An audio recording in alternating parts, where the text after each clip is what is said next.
그러면 지금부터 서울형 커뮤니티 케어 모형 개발을 위한 연구 토론회를 여러분의 힘찬 박수로 시작하도록 하겠습니다. 오늘 토론회를 위한 개회사 및 축사가 있겠습니다. 먼저 오늘 토론회에 주관하신 오현정 보건복지원의 부위원장님의 개회사가 있겠습니다. 예, 우리 큰 박수로 오현정 부위원장님을 모셔보겠습니다. 사실 보건복지, 의료를 통합적으로 제공하고자 하는 이 커뮤니티 케어는 서울시 보건복지의 발전 방향을 제시하고 있습니다.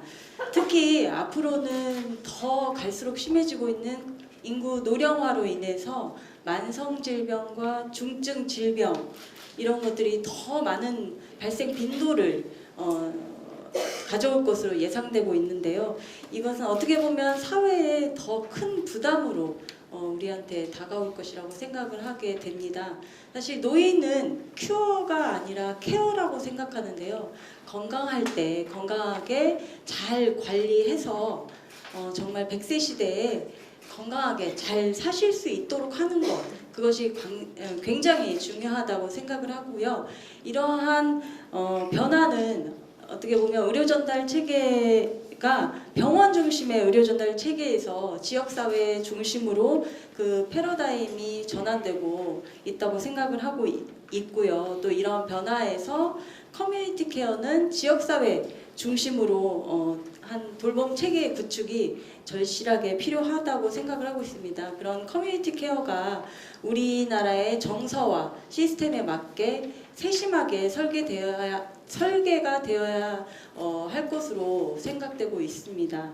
그래서 오늘 이 토론회가 서울시가 선도적으로 국가와 지방자치단체의 커뮤니티 케어의 정책을 이끌어 나갈 수 있도록 서울형 커뮤니티 케어 모형 개발 연구의 성과와 정책을 정책의 방향으로 이끌어 나갈 것을 논의하고자 하는 이 토론회를 개최하게 됐습니다. 사실 커뮤니티 케어 모형을 구축하는 데 있어서 많은 노력이 필요하다고 생각이 되고요.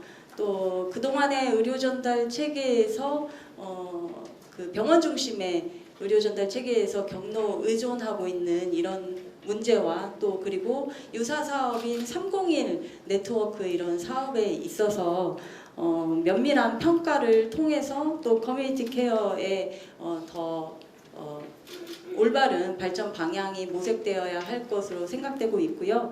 또 이렇게 또 바쁘신 와중에 이 그 커뮤니티 케어 모형 구축을 위해서 오늘 토론회에 참석해 주신 여러 또 토론자뿐만 아니라 여기에 오신 모든 분들께 진심으로 감사드리고 또 그리고 오늘 좌장을 맡아주신 우리 건대의 이건세 교수님 굉장히 특별하신 분입니다. 대통령 직속 정책위원회 위원이시기도 하고요. 또 그리고 사회보장위원회 커뮤니티 케어 위원장을 맡고 계신 정말 모시기 힘든 분인데 이렇게 좌장을 맡아주셔서 서울형 커뮤니티 케어가 굉장히 앞으로 구체적인 어떤 방향에 잘 제시될 걸로 생각이 되고요. 기대가 되고 있습니다. 그리고 오늘 발제를 맡아주신 김영수 교수님 그리고 토론을 맡으신 한림대학교 석재훈 교수님과 또 신동수 교수님, 서울시 의사회 경문배 정책이사님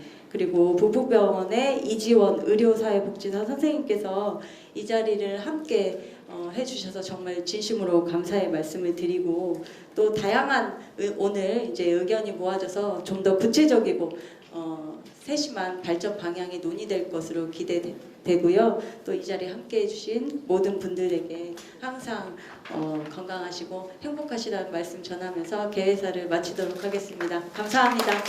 토론회를 주관해 주신 오현정 의원님께서 커뮤니티 케어의 의미와 또 오늘 토론의 취지에 대해서 잘 말씀해 주셨습니다.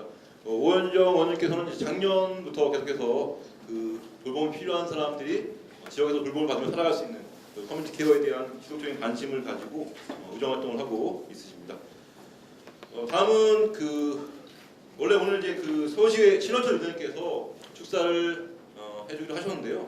여러 가지 다른 일정 때문에 나눠진 자료집에 서면 축사로 좀 가능하도록 하겠습니다. 양해 말씀 부탁드리고요. 다음 축사를 좀 들어보도록 하겠습니다. 아까도 말씀드렸지만 늘 온화한 미소와 어떤 따뜻한 리더십으로 보건복지원을 잘 이끌어주고 계시는 우리 김혜련 위원님의 축사를 들어보도록 하겠습니다. 큰 박수로 환영해 주십시오. 특별히 보건복지위원회에서 커뮤니티 케어에 대해서 모든 위원님들이 다 관심이 있고 또 오늘 특별히 우리 정말 존경하는 또 다른 위원회 의원님들도 함께 오셨습니다. 사실은 요람에서 무덤까지라는 말도 있잖아요. 저희들이 또 앞으로 이 보건복지에서 의료에서부터 시작해서 그러한 케어가 복지 부분에서는 또 어떻게 잘 또 지역에서 이런 것들이 또 실현되고 실행될 것인지에 대해서 관심을 많이 갖고 있기 때문에 함께 이 자리에 참석하시고 또 축하해 주러 오신 것 같습니다. 오늘 이 자리에서 논의되고 또 그리고 또 커뮤니티 케어라고 이제 처음에 이렇게 시행되는 그러한 지점에 사실 오늘 이 자리에 사실은 복지본부에도 같이 또이 커뮤니티 케어에 관련된 그런 분들이 좀 한 분 정도 같이 초대되었으면 더 좋았겠다 그런 생각이 약간 아쉬운 부분이 좀 있긴 있습니다. 근데 오늘 특별히 또 이러한 그 토론에 자장을 맡아주신 우리 저는 오늘 이제 처음 배웠는데요. 이건세 교수님께 특별히 진심으로 감사드립니다. 모시기 정말 어려우신 분인데 이렇게 중요한 서울시가 가고자 하는 첫 길에 이렇게 발걸음을 내디뎌 주셨습니다. 아무래도 저희 보건복지위원회가 하는 중요한 사업이기 때문에 같이 발을 또 놓아주시고 또 다리도 놓아주신 것 같습니다. 함께 의견도 들어서 저희들도 함께 반영하는 의견들이 좋게 실행이 되는 그런 발제들이 또 많이 나오고 연구 자료로도 잘 활용되었으면 좋겠습니다. 특별히 또 의사회 경문배 의사님, 의사회 정책 이사님이시네요. 같이 함께 또 오셨고 이지원 의료사회복지사 그리고 또 우리 존경하는 우리 오현정 부위원장, 저희 보건복지위의 부위원장님이십니다. 그리고 또 우리 이병두 부위원장인데 박수 한번 드릴까요? 가장 젊으신 분들을 부위원장으로 제가 모시고 함께 앞으로도 1년 정도 남았지만 열심히 저희 보건복지위원회를 견인하는 그러한 역할들을 하실 거라고 믿습니다. 보건복지와 또 의료 서비스가 또 보건의료가 같이 이렇게 합해지고 있지는 않았습니다. 아무래도 이 커뮤니티 케어를 통해서 그렇게 분절되고 나누어진 그러한 그 커뮤니티 케어가 잘 생성이 되고 서로 합해지는 그런 계기가 될 것이라고 보고 있습니다. 아무래도 여러분들 우리 지역에서 차동이라든가 그리고 지역의 지역 복지 체계가 지역사회보장 의료 체계라든가 그 협의체를 통해서도 많이 이제 그런 인적 자원들이 형성이 되고 있습니다. 그러한 체계 안에 전달 체계 안에 커뮤니티 케어를 통해서 의사, 간호사 함께 보고 또 책임지는 그러한 분들이 같이 놓여지면 더 좋을 것 같습니다. 오늘 모쪼록 좋은 날씨에 함께 하셨는데요. 좋은 의견들 많이 나눠주시고 저희 보건복지위원회도 전달해 주시면 잘 반영하고 이곳에 오지 못했지만 같이 함께하는 우리 의원님들과도 함께 의논하고 여러분들과 함께 좋은 정책 만들어 가도록 하겠습니다. 여러분 고맙습니다. 오늘 오신 분들에 대한 감사의 인사와 함께 오늘 나온 토론의 내용들이 정책에 반영될 수 있도록 김현주 의원께서 함께 열심히 하시겠다는 좋은 축사 해주신 것 같습니다. 원래 예정이 없었는데요. 그래도 우리 재단에서 두 분이 오셨는데 뭐 짧게 둘 중에 한 분이면 좀 오셔서 한번 얘기 들어볼까요? 네네. 그럴까요? 짧게 그러면 또 굉장히 중요한 역할을 하셨으니까 우리 홍영준 배관님 오셔서 짧게 좀 다시 한번 소개해드리겠습니다. 우리 복지재단의 홍영준 대표이사십니다. 서울형 커뮤니티 케어라고 하는 말이 사실은 상당히 큰 의미를 가지고 있다고 생각을 합니다. 정부 정책에 있어서 특히 서울형이라는 것은 아마 크게 두 가지 의미가 있을 것 같습니다. 첫 번째는 선도성을 의미하는 것일 거고요. 두 번째는 서울에서 만든 것이 전국의 표준이 된다는 의미로서 확장성을 의미하는 것 같습니다. 지금까지는 잘해왔다고 생각을 합니다. 특히 보건복지 분야에서는 저희 위원회에서 너무나 적극적으로 지원을 해주시고 저희도 또 최대한 노력을 하고 있습니다. 복지 분야에서는 아마 여러분들 많이 들어보셨겠지만 돌봄 SOS 사업이 아마 크게 보면 서울형 커뮤니티 케어의 일부분이라고 생각을 합니다.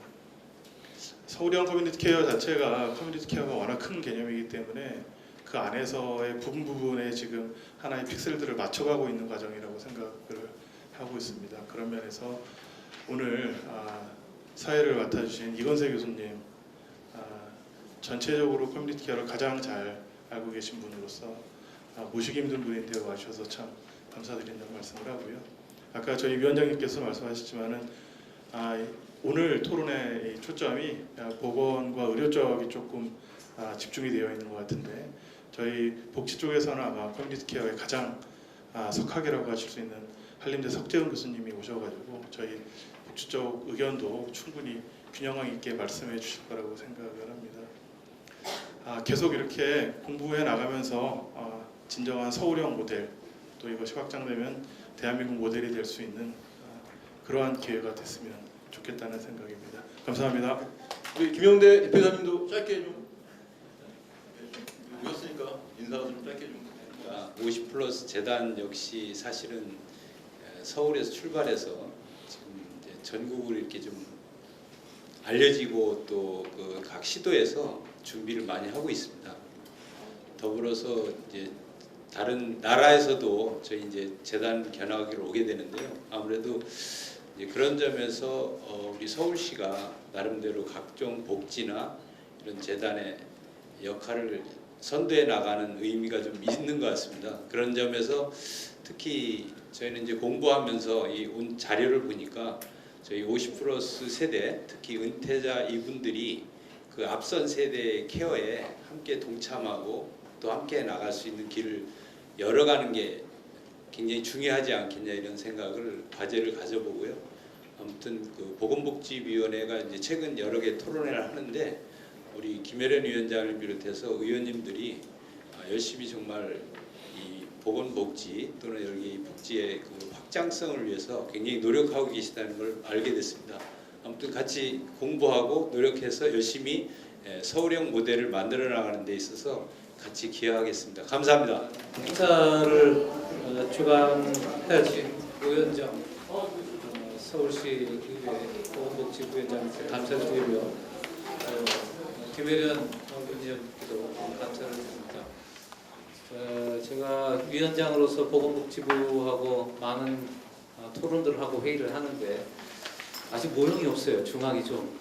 그래서 이제 시범사업과 선도사업이 차이가 있다. 좀 이렇게 얘기를 하는데 오히려 좀 서울시가 서울의 특성에 맞는 커뮤니티 케어를 중앙정부의 가이드 없이 우선은 가이드도 사실 별로 없지만 우선 서울시 특성에 맞는 고민들을 해나가는 게 저는 굉장히 좀 중요하다고 생각하고 있습니다. 서울시에서 말씀했지만 서울시에서 좀 만들어져야 이게 전국적인 확산이 가능하다고 생각합니다. 아직까지 좀 도시 중심이라서 특히 농어촌 지역에서는 인프라가 굉장히 부족하기 때문에 커뮤니티 케어가 좀 어렵지만 서울시가 이 분야를 많이 만들어갈 수 있다는 생각이 듭니다. 특히 의회가 이런 토론회에 대한 관심과 연구에 투자를 해줘서 개인적으로도 상당히 감사드립니다. 복지 정책과 보건 정책과에서도 또 서울시 시립병원에서도 여러 가지 사업들을 다양하게 하고 있고 어려운 만큼 인내하고 서로 좋은 지혜를 모아가야 서울형 커뮤니티 케어 모델이 좀 만들어질 것 같습니다. 제가 얘기가 좀 길었습니다. 진행을 해야 되는데요. 진행은 김용수 교수님께서 커뮤니티 케어 관련 요구 및 자원 현황 발표를 25분 동안 해주시고요. 그 다음에 지점 토론 5분, 각 분야별로 또 현장에 계신 분들이 좀 지점 토론을 해줄 것 같습니다. 이 이후에 질의응답이나 좀 자유토론을 좀 진행하도록 하겠습니다. 우선 김용수 교수님 발표를 부탁드리겠습니다. 오늘 주제 발표는 크게 2가지 세션으로 구성되어 있습니다. 첫 번째는 제가 그 2차 분석, 2차 자료 분석이긴 하지만 아마도 조금은 그 처음이지 않을까 싶습니다. 저도 그 소위 커뮤니티 케어 관련된 여러 가지 회의, 자문 공부하면서 느꼈던 게 과연 누구를 대상으로 할 거냐에 대한 게 항상 그 좀 그 뭐라 그럴까 찜찜함, 우리가 쉽게 뭐 노인 대상으로 한다, 해야 된다라고 하는 건 많이 나와 있지만 뭐 구체적으로 누굴 거냐에 대한 것은 별로 없었던 것 같습니다. 그래서 한번 이 연구를 하면서 그 이제 2차적으로 분석이긴 하지만 한번 이런 사람들이 우리가 앞으로 다가가야 할 커뮤니티 케어의 소위 대상이 아닐 거냐라고 그 조작적 정의를 해보았고, 그러면 그런 사람들은 과연 그렇지 않은 분들과 어떠한 차이가 있을 거냐를 한번 분석을 한 게 앞선 자료이고요. 서울시에서 커뮤니티 케어 라이크한 거, 그러니까 뭐 우리가 전적으로 뭐가 요거다라고 할 수 있는 건 사실 없지 않습니까? 다들 좀 지향하는 거죠. 커뮤니티 케어를 지향하는 여러 가지 사업들을 서울시가 하고 있습니다. 각 사업들의 현황을 한번 비교함으로써 과연 우리 서울시의 모습은 어떨 것인가, 과연 어떻게 가야 될 것인가에 대한 답을 찾고 있는 거죠. 그런 어떤 지향점을 놓고 이제 서로 사업 간 비교를 통해서 우리가 좀 빠져 있는 부분은 무엇인지, 오히려 뭐가 더 중복되고 있는지 그런 거를 검토함으로써 향후 발전 방안을 좀 모색해 보고자 함입니다. 서울형 커뮤니티 케어 모형 개발을 위한 연구에서 오늘은 서울시 노인의 특성과 커뮤니티 케어 관련 사업 현황을 제시하는 걸로 하였습니다. 다음 목차를 보시면 5가지 분류를 했고, 그래서 주요 내용은 3단계, 4단계 제시되어 있습니다. 먼저 연구 배경 및 필요성은 시간이 많지 않은 단계로 그냥 휙 넘어가겠습니다. 그래서 인구 고령화에 따른 커뮤니티 케어 도입 필요성이 증가하고 있다. 그래서 세계 각국, 스웨덴, 영국, 일본 등에서 이렇게 법으로서 커뮤니티 케어 갖다가 준비한 분도 나오고, 또 이제 다양한 그다음 페이지에 있는 게 이제 영국, 미국, 일본의 사례 현재 어떻게 진행되고 있는가를 간단히 제시해 보았고요. 또 한 가지 이제 배경 및 필요성으로 노인의 돌봄 욕구를 충족시키지 못한 상황에 대해서 고령화, 중복, 분절, 사회적 입원, 가족의 부담 등을 제시해 보았습니다. 그래서 오늘 토론회의 개요는 뭐냐? 어쨌거나 이제 이러한 상황에서 우리나라도 복지부도 이제 뭔가를 해보겠다는 의욕을 가지고 작년부터 이제 지역사회 통합 돌봄, 소위 커뮤니티 케어 선도 사업을 추진하고 있고, 올해는 이제 16개 시범 사업을 지역별로 진행하고 있습니다. 서울특별시의 노인의 특성은 무엇인지, 노인 대상 커뮤니티 케어 관련 사업 현황들을 비교함으로써 서울형 커뮤니티 케어 모형 구축을 위한 의견 수렴이 오늘의 토론의 개최 목적이 되겠습니다. 그러면 이제 메인으로 서울시 노인의 특성을 한번 보겠습니다. 커뮤니티 케어 관점에서 본다면 이제 오늘 이 커뮤니티 케어 관점에서의 분석은 이제 슬라이드 책에 있는 것처럼 2017년도 노인 실태 조사를 보건사회연구원이 실시했습니다. 2017년 6월부터 8월까지 만 65세 전국 기준으로 1만 299명 표본조사를 실시했고요. 이 중에 이제 서울시 노인이 999명, 가중치를 부여하면 129만, 약 한 130만 명으로 이제 추정할 수 있는 65세 노인을 추정하고 있습니다. 그 다음에 이제 이 분석 자료를 통해서 저희가 이제 설문지 내용을 통해서 8페이지에 있는 것처럼 크게 3가지 관점에서 의학적 치료, 건강관리 상태를 토대로 의료가 요구되는 사람, 의료가 요구되는 군, 두 번째로는 일상생활 수행 능력 및 수단적 일상생활 수행 능력을 평가해서 일상생활에서 지원이 필요한 군, 세 번째로는 사회적 활동 유무에 따라서 사회적 활동이 제한된 군이 얼마일 거냐, 이 3가지 관점에서 그 노인들을 좀 분석해 분류했죠. 그래서 그 다음 페이지에 보시면 이제 과연 의료적 요구 대상자는 누굴 거냐에 대한 게 정의가 없으니까 저희가 연구진에서 조작 정의를 다음 5가지를 적어봤습니다. 미충족 의료, 병원에 가고 싶은데 못 가는 사람. 두 번째, 인지 기능은 저하되어 있으나 치매 치료 안 하는 사람. 그러니까 사실 요 의료적 요구라고 하는 건 이미 잘 받고 있는 사람은 제외되어 있습니다. 그래서 미충족 의료, 인지 기능이 저하되어 있으나 치매 미치료, 우울증이 의심되고 있으나 우울증 미치료, 고혈압, 당뇨병, 뇌졸중, 심근경색으로 진단되어 있으나 병원에 안 가시는 분, 그리고 지난 1개월 동안 영양관리 상태 평가에서 개선이 필요하다고 평가되는 분.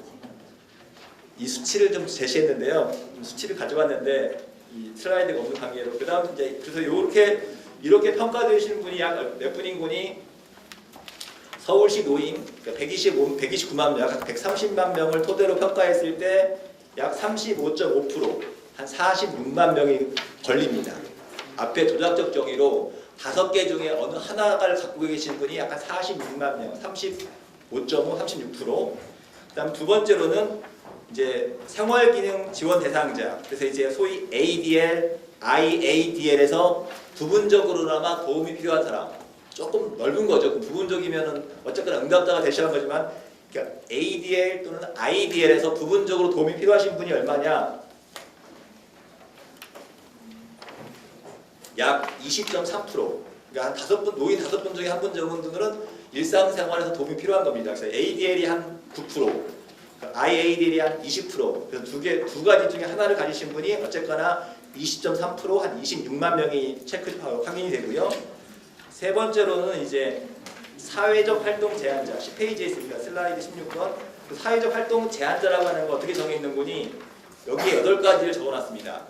8가지가 소위 이제 소셜 액티비티. 예를 들어서 지난 1년 동안 동호회, 뭐 클럽, 어떤 모임이든지 클럽에 갔느냐 안 갔느냐, 친목단체에 갔느냐 안 갔느냐, 뭐 정치적 단체, 현재 자원봉사를 하고 있느냐, 소셜 네트워크, 뭐 밴드, 카톡, 뭐 트위터 뭐 이런 거죠. 그래서 어쨌거나 사람을 만나느냐, 뭐 꼭 이제 온라인이긴 하지만, 6번째로는 이제 종교활동, 7번째는 경로당 이용, 8번째는 노인복지관. 그러니까 8가지 정도의 어떤 대인관계를 할 수 있는 거를 토대로 8가지 중에 하나도 없는 사람이 이제 사회적 활동 제한자로 정의했고, 이런 분이 몇 분 정도가 체크되는 분이 19.1%, 역시 한 20% 가깝게 19.1%가 그러니까 그 130만 명 한 노인 인구 중에 한 25만 명 정도는 8가지 중에 하나도 안 걸린다. 이렇게 좀 구별해 보았고요. 이 8가지, 이 3가지 그림을 이용해서 11페이지 위에 있는 거, 그래서 저희가 이제 A, B, C 벤 다이어그램을 그려봤습니다. 그래서 A가 말씀드린 것처럼 의료적 요구가 필요하신 분, B가 이제 일상생활 지원이 필요하신 분, C는 이제 사회적 활동이 없는 분. 이렇게 3가지 그림을 그렸을 때 A, B, C, A 플러스 B, A 플러스 C, B 플러스 C, A 플러스 B 플러스 C 다 갈리는 사람. 이렇게 나누면 너무 복잡하죠. 이렇게 처음에 이렇게 분석을 할까 했는데 너무 힘든 거예요. 8가지로 나눠봐야 해결도 안 되고, 이걸 다 안 갖고 계신 분이 밖에 있는 분이에요. 5분. 이 그림상에서. 그러니까 전체로 아무것도 이 3가지를 하나도 안 갖고 계신 분이 5라고 되어 있어서 이제 저희가 이제 뭐 이제 뭐라고 있는 분이 이제 일반 노인군 이렇게 정했는데요. 8개로 비교하려니까 너무 힘들어서 여러분들은 고민을 해서 그 다음 슬라이드에 있는 것처럼, 그 슬라이드 18번에 있는 것처럼 그룹 0, 그룹 1, 그룹 2, 그룹 3으로 나눠봤습니다. 그룹 0가 이제 소위 일반 노인, 이 3가지를 하나도 안 갖고 계신 분이고, 그룹 1이 오로지 메디컬 니드만 필요하신 분. 그리고 이제 중요한 거는 이제 가운데 A 플러스 B, A 플러스 C, A 플러스 B 플러스 C 가운데 색칠되어 있는 게 그룹 B군입니다. 이거를 저희 연구진이 이제 소위 커뮤니티 케어 군이 아니겠느냐라고 해봤고, 이제 그룹 C가 이제 일상생활 지원이나 내지는 이제 사회적 활동 제한군, 그러니까 일상생활의 지원이 그러니까 메디컬이 빠져 있는 거죠. 그 소위 그런 이제 복지 서비스가 필요한 분, 뭐 이렇게 정의해 보았습니다. 그렇게 했더니 전체 노인, 서울시 노인을 봤을 때 아무런 서비스가, 그러니까 어떻게 보면 잘 하고 있는 거죠. 의료 서비스 본인이 뭐 필요할 때 병원 가는 거고, 뭐 치매 없고, 우울증 없고, 소위 고혈압, 당뇨, 만성질환 관리 잘 하고 있고, 영양 상태가 아무 문제 없고, 또 일상생활 도움이 하나도 필요하지 않고, 사회적 활동 누군가를 만나고 있고, 이런 분이 65세 노인 중에 반은 이렇게 하고 계시는 거예요. 나머지가 이제 소위 그룹 1, 2, 3인데 의료만 필요하신 분이 한 17.9%, 23만 명. 커뮤니티 케어 대상군, 의료가 필요하고 돌봄이 필요하거나 내지는 사회적으로 고립되어 있는 분이 전체 한 17.5%, 이것 또한 23만 명. 그리고 이제 복지 서비스, 지원 서비스라든가 활동이 없으신 분, 그냥 운둔 비슷하게 계신 분이 한 13%. 저희가 했던 게 원래 이제 A군, B군, C군이고 이게 서로 겹치는 겁니다. 사실은 이제 처음에는 이렇게 8개로 분석을 할까 했는데 8개로 분석하려니까 너무 복잡했고, 그래서 이걸 다시 이제 정리했던 것이 일반 노인군, 정상은 아니죠. 일반 노인군, 의료만 필요하신 분, 복지만 필요하시는 분, 복지 중에서도 이제 일상생활 지원 서비스, 그다음에 이제 혼자만 계시는 분. 그래서 요 이제 여기 요 색깔인 분이 의료 서비스와 돌봄과 돌봄 중에서도 일상생활 지원 및 이제 생활뿐만이 아니라 혼자 계신 분들이 이 그런 것까지 서포트해 주시는 그렇게 세 분으로 구별했고 각각의 크기는 이 정도 수치에 해당된다라고 하는 것. 아까 제가 말씀드린 것처럼 뭐 좀 처음에 커뮤니티 케어를 접근할 때 과연 우리가 접근해야 될 사람이 얼마일 거냐에 대한 궁금증을 해소하고 싶어서 저렇게 한번 해봤고요. 다음 그림은 이 네 가지 군을 비교하는 슬라이드입니다. 사실은 좀 양이 많기 때문에 그냥 웬만큼 제가 제시했기 때문에 조금 이렇게 답만 보고 좀 넘어가겠습니다. 여기 보시면 이제 이 색깔이 사별입니다. 결국에는 혼자 계시는 분이 많은 겁니다. 그건 다음 슬라이드랑 같이 연결되는데 일단 먼저 사는 곳을 보시면은 이제 대부분 경제적으로 연결되다 보니까 지하, 좀 반지하 사시는 분 상대적으로 많고요. 주택 소유 경우도 이렇게 자가보다는 여기 색깔이 이제 월세, 사글세 내지는 무상이 좀 많으신 분 여기도 해당되고 있고 동거 누구랑 사느냐 이군 같은 경우가 이제 혼자 사시는 분이 많은 겁니다. 여기 이 분홍 색깔이 부분인데 상대적으로 적은 거고 그래서 이런 부분이고 이제 대부분이 이제 여기 상대적으로 국민기초생활수급자를 많이 해당되고 계십니다. 이제 다음으로는 이제 주관적 건강 인식도를 보면 상대적으로 안 좋다고 하신 분이 너무 대부분을 차지하고 있고 80% 이상을 차지하고 있습니다. 오히려 이제 지난 1년 동안 입원 비율도 제일 높습니다. 사실은 이제 요거를 커뮤니티 케어 준비할 때, 그러니까 제가 준비한 건 대상자의 특성을 이제 집에 계신 분만 조사한 거죠. 왜냐면 제 자료가 그 보사인이 준비한 거는 이제 가가포 집을 방문해서 조사한 거다 보니까 사실은 이제 커뮤니티 케어 대상에서 그 엔트리 입구에서 확보한 측이 사실은 태어난자거든요. 태어난자가 바로 이제 그 지역사회로 들어갔을 때 어떻게 할 거냐인데 사실 제 연구에서는 이제 태어난자에 대한 특성까지는 제시하지 않고 있지만 한 가지 이론적으로 봤을 때 소위 이제 우리가 태어난자 봤을 때 이제 재입원을 방지하겠다, 사회적 입원을 방지하겠다고 하는 측면이 강조되는 건데 이 자료에서 보면은 이제 여러분들 27%가 같은 그러니까 1군하고 비교하면은 메디컬 컨디션은 같은 상태가 되는 거고 3군하고 비교하면은 이제 복지 서비스가 같은 상태인데 요거는 두 개를 다 가지고 있는 거죠. 2군이 이제 유독히 지난 1년 동안 입원 경험이 굉장히 많으신 거죠. 그러니까 이게 이제 입원 대상자가 많다는 것은 조금은 오버일지 모르지만 여기에는 사회적 입원이 많이 포함되어 있지 않을 거냐 우리가 바라보는 거기까지 말씀드리겠습니다. 흡연율은 낮습니다. 건강해야 담배도 피는 것 같습니다. 네, 음주 빈도는 상대적으로 역시나 음주도 이렇게 상대적으로 음주 빈도가 오히려 더 안 마시는 분이 더 많습니다.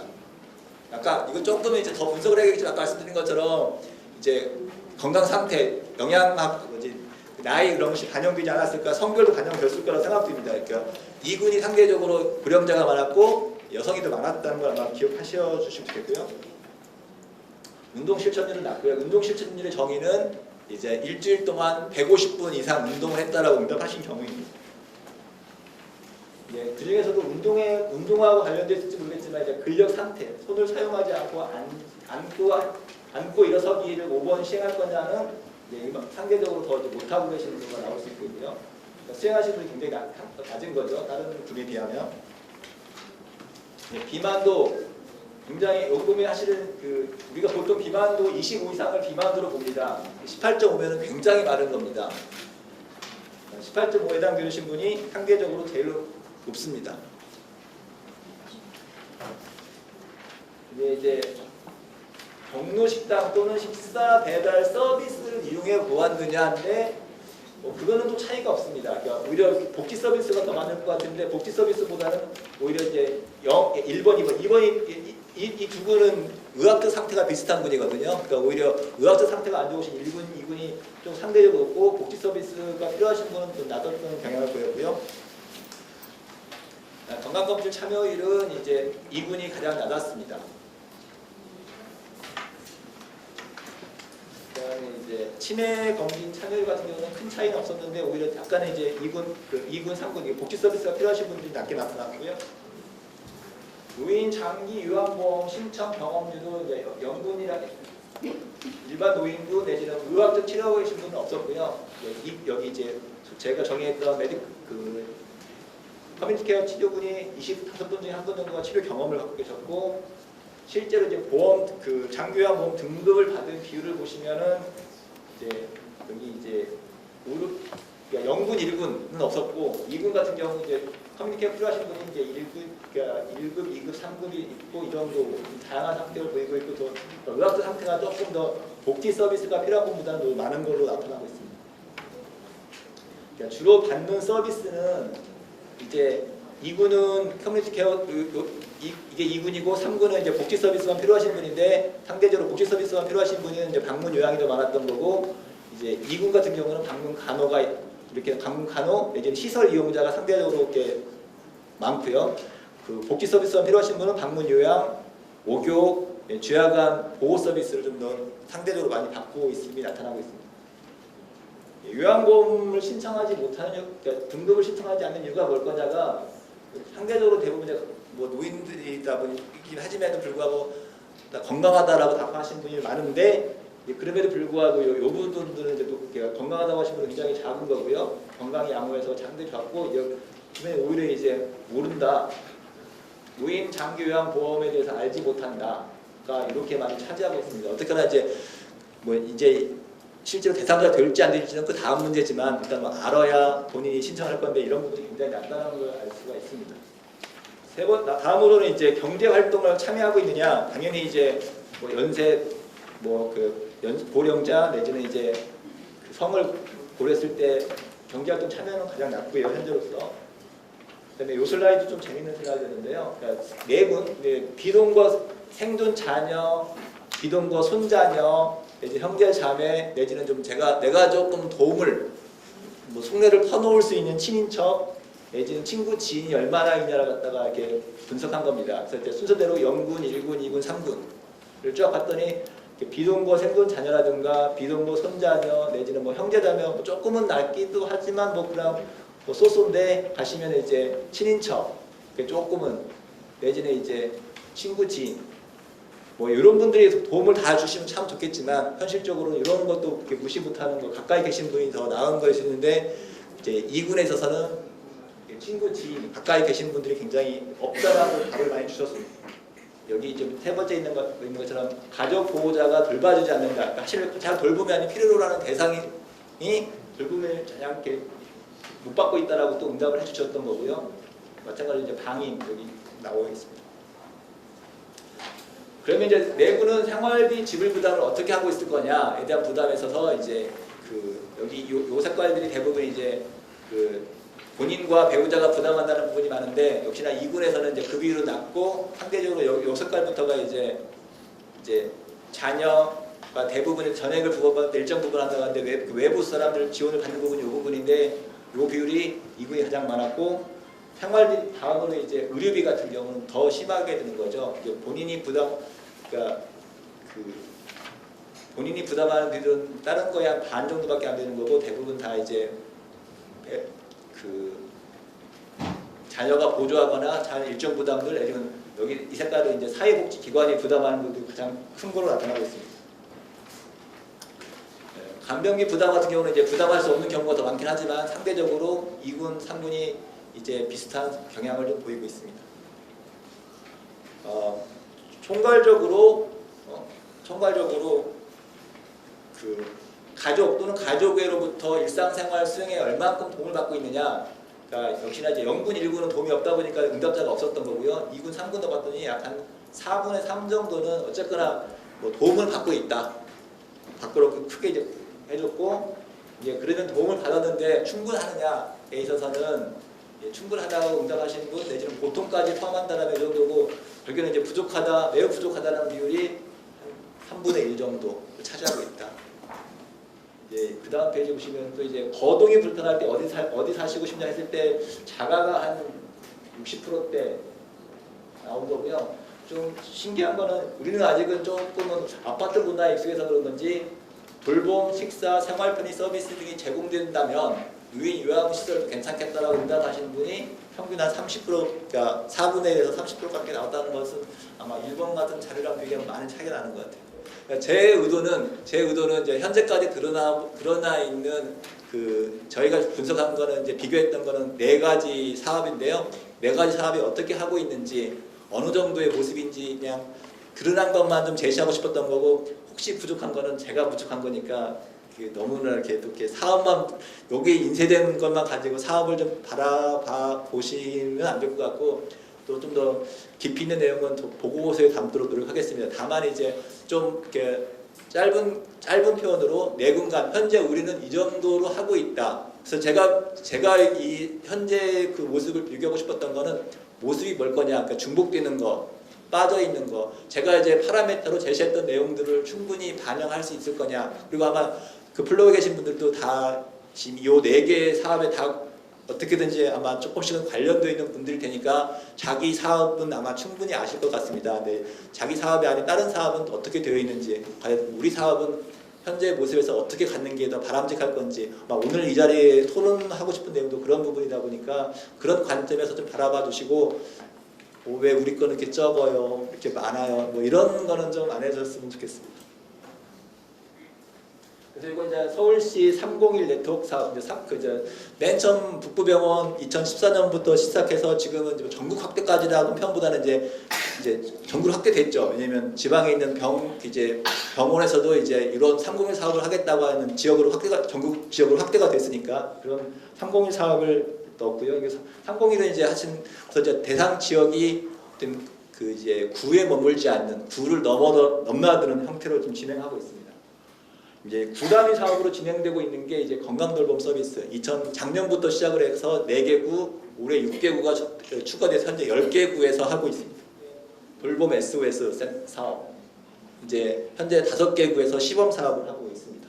이 4가지 사업을 좀 이렇게 이런 관점으로 사실은 이제 누구를 대상으로 하느냐, 대상자의 범위가 어디까지냐. 예를 들어서 이제 301 네트워크 사업 같은 경우는 이제 현재 그 북부병원이 중남구에 위치하다 보니까 중남구를 중심으로 조금 인근의 노원구까지 해서 거주하는 의료 취약계층 대상자가 어쨌거나 이제 표면적으로 드러난 사업 대상자가 되겠고요. 이제 건강돌봄 서비스 같은 경우는 이제 건강 고위험군이라고 해서 한 4가지 정도의 그 기준이 있습니다. 이건 이제 9단위로 가고 있습니다. 세 번째로 이제 착동 같은 경우는 동단위, 그러니까 그 착동이 동주민센터지 않습니까? 동단위로 빈곤위기 가정, 돌봄위기 가정 내지는 65세, 70세의 어르신 및 임산부, 영유아를 대상으로 하겠다라고 제시하고 있습니다. 그다음에 이제 긴급 돌봄 SOS는 이제 돌봄 관련 어려운 여건을 가진 서울시민 중 2019년도 사업기간에 이제 만 65세 이상 노인 및 장애인 이렇게 이제 제시하고 있고요. 이런 대상자의 범위를 놓고 그러면 실제로 그러면 다 할 수 없지 않습니까? 그러면 누구를 갈 거냐? 그럼 대상자를 발굴 의뢰를 받아야 될 텐데 실제로 이제 직접 발굴하는 서비스는 착동밖에 없습니다. 현재로서는. 물론 SOS가 좀 하겠다고 하는데 아직은 조금 약한 것 같고요. 직접 찾아가는 서비스, 그러니까 대상자를 찾아가는 서비스는 착동 중심이고 나머지는 이제 대부분 이제 의뢰하는 형태로. 그러니까 301 네트워크 같은 경우는 의뢰하는 기관이 여기처럼 이제 각 기관, 구청, 주민센터, 사회복지관이 이제 어떻게 보면 이런 데가 이제 대부분 이제 복지 관련 부분을 많이 활동하고 계신 데서 이제 의료 서비스가 북부병원은 실제로 이제 병원이다 보니 의료 서비스 의뢰하는 형태가 많이 드는 것 같고요. 그러면서 이제 복지 서비스가 연계하는 거가 되겠고 이제 건강돌봄 서비스 같은 경우는 이제 방문 건강관리, 착동이라든가 통합 방문관리, 이제 의료기관, 이제 지역사회 돌봄 SOS에서 이제 주로 이제 메디컬 서비스에 대한 부분을 의뢰를 받는 형태가 되고 착동은 이제 그 직접 찾아가는 걸 베이스로 하되 이제 주민 내지 또 각 기관 다른 의료기관에서도 받고 있고 돌봄 SOS도 기본적으로는 이제 착동해서 의뢰하는 형태로 가는 걸로 알고 있습니다. 사업 신청은 방식은 이제 그래서 이제 의뢰라든가 내지는 여기 보면 이제 그래서 301 네트워크를 보신다면 각 기관 사회복지사 내지는 간호사 사례관리 담당자가 이제 웹사이트를 통해서 이제 의뢰를 하는 거고 이제 건강돌봄 같은 경우도 전산 프로그램 서면을 통해서 이제 보건소에 기본적으로 이제 건강돌봄 서비스는 이제 보건소를 베이스로 하다 보니까 보건소에 의뢰하는 형태로 되어 있습니다. 그러면 이제 그렇다고 그러면 이렇게 신청을 하면 다 해줄 거냐는 아니고 나름대로 이제 선정 기준, 그러니까 누구를 먼저 하겠다. 그러니까 이렇게 다 각자 301, 건강돌봄, 작동, 돌봄 SOS 다 이제 자기 기준치를 가지고 있습니다. 그렇게 신청되신 분을 대상으로 모든 기관에다 사전 평가, 그러니까 바로 서비스, 그러니까 그 선정 기준 어떻게 보면 좀 사안마다 다른데요. 선정 기준을 적용해서 먼저 대상자를 딱 적용해서 사전 평가가 들어가는 경우도 있고, 사전 평가 후에 이 사람을 할 거냐 말 거냐도 있고, 그러니까 사실은 이게 지금 제가 드리는 말씀이 다 단계별로 이루어지는 건 아닙니다. 좀 왔다 갔다도 합니다. 대상자로 선정 내지는 선정된 이후로 어떤 상태인지를 평가하는 단계가 되겠습니다. 사전 평가는 다 모든 기관이 다 이렇게 사전 평가를 이렇게 하겠다라고 갖추고 있습니다. 마찬가지로 이제 케어 플랜, 앞으로 이제 케어 플랜 단계가 왔다 하는 건 이제 사업 대상자로 됐다는 얘기가 되는 거였고요. 사업자 대상자가 선정되면 앞으로 어떻게 이제 그 대상자를 관리할 거냐가 이제 케어 플랜인데, 나름대로 이게 뭐 정형화할 수 없을 정도로 다 다양하게 이렇게 사업 대상자를 앞으로 어떻게 관리하겠다는 부분을 다 제시하고 있습니다. 그래서 예를 들어서 뭐 그 건강돌봄 같은 경우는 포괄 평가 결과에 기반해서 대상자 문제 목록을 파악하고 관리 계획을 수립한다. 그래서 이제 케어 서비스 내용을 조기 수립해서 수행하고 서비스 병 조기화한다, 이렇게 해서 이제 건강돌봄 서비스를 볼 수가 있겠고, 모든 또 사례에 대해서 각 이제 대상자가 선정되고 이제 케어 플랜에 근거해서 이제 서비스를 제공하면 그 서비스 제공한 내용에 대해서 이제 사례 회의를 다 하고 있었습니다. 이제 어떤 서비스를 줄 거냐, 서비스 제공이 연계인데 이제 상공인 같은 경우는 이제 의료 서비스, 이제 병원을 기반으로 하다 보니까 이제 자체에서, 물론 이제 팀이 제공하는 건 아니죠. 대신에 이제 국부병원을 끼고 있다 보니까 자체에서 의료 서비스를 제공하고, 이제 사회복지 서비스는 이제 역시나 연계해서 제공하고 있고요. 팀에서는 이제 대상자를 만나서 생태 개선 내지는 이제 퇴원 교육 수립 같은 거를 이제 병원에 계시면 찾아가서 하시는 거고, 댁에 계시는 분들한테는 생태 개선을 유도하는 활동들을 하고 계시고요. 이제 건강돌봄 같은 경우는 크게 이제 그걸 갖다가 통틀어서 이제 케어 서비스, 주로 여기서는 이제 그 상공이라고 굳이 비교한다라면 행태 개선에 관련된 부분. 직접 여기는 다음 슬라이드에 있겠지만 의사, 간호사, 정신간호, 물리치료 뭐 다 들어 있습니다. 그런 팀을 전문 팀을 하고 있기 때문에 그 선생님들이 직접 서비스를 그런 부분을 제공을 하고 있습니다. 서비스 제공 기간은 좀 사업마다 다양합니다. 기간을 정해놓고 하다기보다는 약간 상태를 보는 거고, 기간을 정해놓은 거는 돌봄 같은 경우는 이제 기본적으로 3개월 하겠다. 그리고 3개월에 안 끝나지만 처음 공식적으로 얼마의 기간을 둔 거는 이제 건강돌봄 같은 경우 있고, 뭐 착동 같은 경우는 횟수로 횟수가 있습니다. 4회, 8회 이렇게 횟수가 되어 있고요. 서비스 종료 기준 같은 경우도 이제 그 네트워크 같은 경우는 이제 6개월마다 재평가를 시행해서 이제 하겠다. 그러니까 딱히 이제 여기서 끝내겠다라기보다는 처음에 이제 서비스 제공 기간이 있다 보니까 기간에 종료했을 때 그 대상자의 컨디션을 보고 좀 더 가야 될지 아니면 거기서 머물러야 될지 뭐 이런 식으로 판단하는 거지, 종료를 갖다가 딱 시간으로만 내지는 건강 수준으로만 딱 하고 있지는 않은 것 같습니다. 종료 사후 관리도 모든 팀에서 다 하고 있고요. 사업 인력은 이제 네트워크 같은 경우도 이제 주로 베이스가 이제 여기는 의사, 간호사, 사회복지사가 담당을 하고 있고, 건강돌봄 같은 경우는 이제 의사, 간호사, 사회복지사 이외에도 정신 건강 전문의원 내지는 방문 간호사가 따로 또 있고, 약사, 영양사, 물리치료, 뭐 교육 굉장히 많은 분야가 차지하고 있습니다. 작동은 이제 주로 이제 딱 두 분야, 물론 간호사, 그 사회복지사, 돌봄도 간호사, 사회복지사 중심으로 활동하고 있습니다. 이제 크게 사업 운영비는 대부분 다 서울시가 지원하고 있고, 서비스, 그러니까 사업, 이건 팀 운영비를 말씀드리는 거고, 서비스 대상자한테 주는 서비스 비용 같은 경우도 건강돌봄, 착동, 돌봄은 다 서울시 예산으로 하고 있고, 이제 상공인 네트워크는 이제 지원금이 일정 그 지원금으로 활동하고 있습니다. 법적 근거, 이제 이 활동할 때 어떤 근거에 하냐를 봤더니 이제 주로 이제 사실은 여기 이런 모든 법에서 그럼 해당 사업을 해야 된다 뭐 이런 건 아니고요. 해당 법을 근거해서 활동할 수 있는 걸 만든 거죠. 사실은 이제 뭐 외국의 이 법까지 어떤 거는 커뮤니케어 할 때 어떤 좀 근거가 있었으면 좋겠다, 명확하게 활동할 수 있는 근거가 좀 더 명확하게 만들었으면 좋겠다고 하는 건데, 명확한 근거는 조례 수준에서 머물고 있습니다. 뭐 사실은 이제 그 65세 어르신들한테 어디까지 좋아졌나를 갖다가 평가하기 쉽지 않은 부분이지만 현재 평가는 그런 식으로 이루어지고 있습니다. 그래서 이제 요약 및 향후 과제를 간단히 말씀드리면, 이제 이 부분 넘어가겠습니다. 서울시 노인의 특성에서 이제 그러니까 서울시 노인들은 어떻게 갖고 있느냐를 요약해 본 거고요.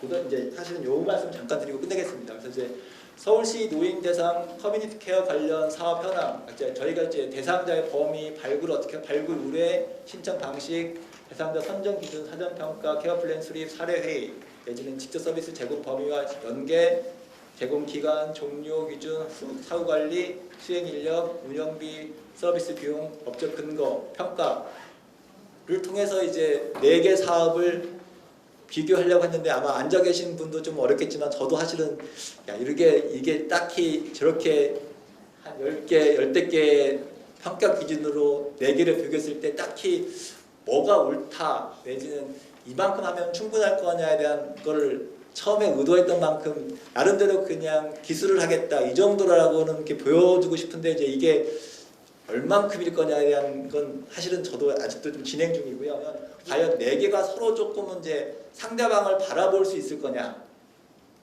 그런 질문을 한번 드리고 싶습니다. 그러니까 상대방을 바라볼 수 있다고 하는 거는 과연 내가 하는 사업 이외에 다른 사업이 내가 하지 못하는 사업을 커버하는지 조금은 중복되고 있다고 생각되고 있지 않은 것들인지 사업 양 측면에서 본다라면 조금 그러니까 그거를 제 연구에서 조금은 이제 한번 이렇게 맞춰본다는 생각을 해봤는데요. 좀 생각보다는 조금은 쉽지 않은데 좀 그런 생각이 들었고 궁극적으로 간다라면 이제 그 포괄성 얘기를 해보고 싶은 거죠. 이 전체 이제 앞 슬라이드에서 아마 제가 그 설명 안 하고 넘어간 것 같은데요.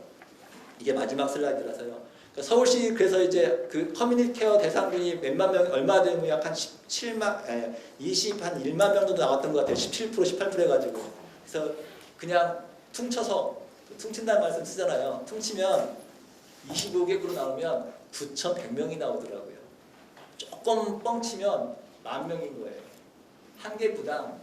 그러니까 예를 들어서 뭐 인구가 다르기 때문에 딱히는 아니겠지만 저희가 25개국이니까 한 개 구당 제가 만든 기준으로 커뮤니티 케어 대상자분이 한 지역당 10,000명 정도라고 생각하면 되겠거든요. 과연 그러면 이 4개의 사업을 가지고 10,000명을 커버할 수 있을 거냐? 그냥 단순하게 보시면 그런 거예요. 당연히 10,000명 넘어가겠죠. 왜냐하면 지금 4개 군이 서비스 제공하는 게 제가 정의했던 대상군보다 심한 분도 있고 더 약한 분도 있을 테니까요. 그러니까 어쨌거나 기본적으로는 4개 군 중에서 커뮤니티 케어 대상군만 커버한다고 하더라도 지역당 10,000명이다. 과연 그 10,000명을 커버할 수 있는 그 서비스 양이 4개 사업 가지고 될 거냐. 더불어서 이제 그러면 좀 우리가 제공하는 게 충분한 질이 될 거냐에 대한 고민들 그리고 그렇게 제공할 수 있는 인프라가 갖춰져 있느냐 고민하고 있습니다. 그래서 뭐 제가 다 드릴 수 있는 건 아닌 것 같고 오늘 이런 자리 내지는 이후에 어떤 계속적인 고민을 통해서 이런 부분이 해결되었으면 좋겠습니다. 마치겠습니다. 이번의 경우에도 돌봄 관련된 시설이 공급 과잉이 돼서 그냥 놀고 있는 시설이 굉장히 많고 특히 우리나라도 지금 요양병원이 공급 과잉이라서 지역으로 나와야 되는데 병원에서 환자를 안 보내주는 이런 공급의 문제가 있기 때문에 커뮤니티 케어의 대상자에 대한 정의, 그다음에 그것에 대한 정확한 수요 추계 사실은 별로 한 게 없어요. 제가 중앙정부가 해야 될 게 그거라고 하는데 중앙정부가 하나도 안 해놨습니다. 그것에 대한 이후에 토론도 굉장히 좀 중요할 것 같고요. 필요한 서비스를 추계를 하려면 그 다음에 지금 현재 서울시가 하고 있는 4가지 사업들을 좀 비교를 해서 각각 사업에 대한 특성, 장단점들을 좀 제시를 했습니다. 뭐 그것 말고도 사실은 기존의 의료 또는 장기 요양에서도 대상자 관련된 이제 돌봄 서비스를 많이 제공하고 있죠. 그래서 오늘 이제 토론은 아마 의료 부분에 대해서는 좀 구체적인 얘기가 좀 없을 것 같긴 하지만 경문배 정책이사님께서 또 지역에 따라서는 아마 의료와 커뮤니티 케어의 연계 이런 것들에 대한 정책적인 내용이 좀 있을 것 같고요. 그래서 의료 입장에서 좀 얘기해 주시면 좋겠고요. 그 다음에 뭐 발표하신 김용수 교수님도 말씀하셨지만 연구자가 이렇게 지금 현황을 보고 판단을 하는 게 좀 쉽지는 않았다. 그래서 꼭 너무 본인이 담당하고 있는 사업 중심이 아니라 전체적으로 지역에 이러한 커뮤니티 케어 요구가 있을 때 우리 사업 이것을 어떻게 하고 있고 그것이 다른 사업과 어떻게 연계를 할지 이런 과제 중심으로 조금 얘기를 해주시면 앞으로 의회에서 정책들을 좀 개발을 하는데 좀 많이 도움이 될 것 같습니다. 끝나고 좀 방청석에서도 좀 의견을 받도록 하겠습니다. 우선 토론은 순서대로 진행을 하겠습니다. 아마 10분씩 할당이 돼 있긴 한데 우리 교수님이 좀 발표를 오래 하셔가지고 한 8분 정도 하시면 될 것 같습니다. 우리 첫 번째로 서울시 북부병원 의료사회복지사로 계신 이지원 선생님 부탁드리겠습니다. 저는 그 병원에서 그 301 네트워크 사업을 담당하고 이제 실무를 이제 하고 있는데요. 그 사실 301 네트워크 사업에 대해서 간단하게 먼저 말씀을 드리면 이제 2013년도에 북부병원에서 시작이 된 사업입니다. 이 사업은 이제 지역사회 내에서 이제 보건하고 복지 그리고 의료 관련 기관하고 네트워크를 구축해서 이제 의료 취약계층을 발굴하고 또 지원해서 다시 사회로 복귀할 수 있도록 보건과 의료와 복지 서비스를 통합적으로 제공하기 위해서 만들어진 사업입니다. 저는 그 13년도부터 이 사업이 시작할 때부터 현재까지 이 사업에 지금 참여를 하고 있어서 제가 현장에서 이제 실무를 수행해 오면서 제가 직접 느끼고 이제 보고 이제 경험했던 부분들에 대해서 오늘 말씀을 드리려고 합니다. 그 대상자를 이제 분석을 해보면 실제로 60세 이상이신 이제 고령이신 분들이 한 65% 정도 되고 이제 60세 이제 막 진입하는 이제 50대 뭐 후반 이런 분들까지 하면은 한 70% 정도가 이제 좀 고령이신 분들이라고 할 수 있습니다. 이만큼 지역사회 내에서는 이제 연령이 높으신 이제 노인 인구분들이 굉장히 취약한 대상이라고 할 수 있고요. 이제 의뢰 대상자 연령은 사실 점차 높아질 것으로 생각합니다. 현재 보면 이제 90대까지도 지금 의뢰가 되고 있는 상황입니다. 근데 이제 이런 분들의 이제 특징을 보면은 대부분 이제 독거이시거나 이제 보호자가 있어도 이제 워낙 고령이기 때문에 또 고령의 자녀와 함께 사시는 경우도 있고 또 보호자가 있어도 이제 보호자 역할을 이제 하지 않는 이제 그런 경우들이 굉장히 많고요. 그래서 이제 발생하는 문제는 이제 결국에는 어떠한 서비스를 접근할 때 누군가의 도움을 받지 못한다라는 이제 그런 문제들을 갖고 있습니다. 그래서 결국 예를 들어서 이제 병원에 이제 간다고 하면은 병원에 갔을 때 단순하게 어떤 진료 절차를 밟는다던가 이제 의사를 만나서 진료를 볼 때 어떤 그런 정보를 이제 받아들였을 때 이해하지 못하는 부분들, 사실 이런 부분들이 이제 보통의 사람들은 일상적으로 아무렇지도 않게 하는 부분이지만 이런 취약계층 분들에게는 사실 굉장히 중요한 문제고 누군가가 그거를 도와주지 않는다면은 이제 그런 서비스의 접근조차 사실 할 수 없는 상황입니다. 그래서 301에서도 사실 이게 점차적으로 이런 역할들이 커지고 있습니다. 그러니까 과거에는 이제 그 발굴해서 치료해드리고 뭐 의료비 지원해드리고 사실 이 부분이 조금 더 컸다고 보면은 이제 점차 시간이 지나면서 이런 사람과 사람 간에 제공할 수 있는 서비스, 이제 그 어떤 곳에서도 이제는 정말 그 지원받을 수 없는 이제 그런 역할들이 조금 더 이제 강화가 되고 있는 상황입니다. 그래서 이제 앞으로는 이제 그러니까 저희가 현장에서 느끼기에는 이런 역할들이 조금 더 강화가 될 것 같고 점차 고령화됨에 있어서도 조금 더 이런 역할들이 이제 중요해지고 정말 필요한 이제 역할이 될 거라고 생각을 합니다.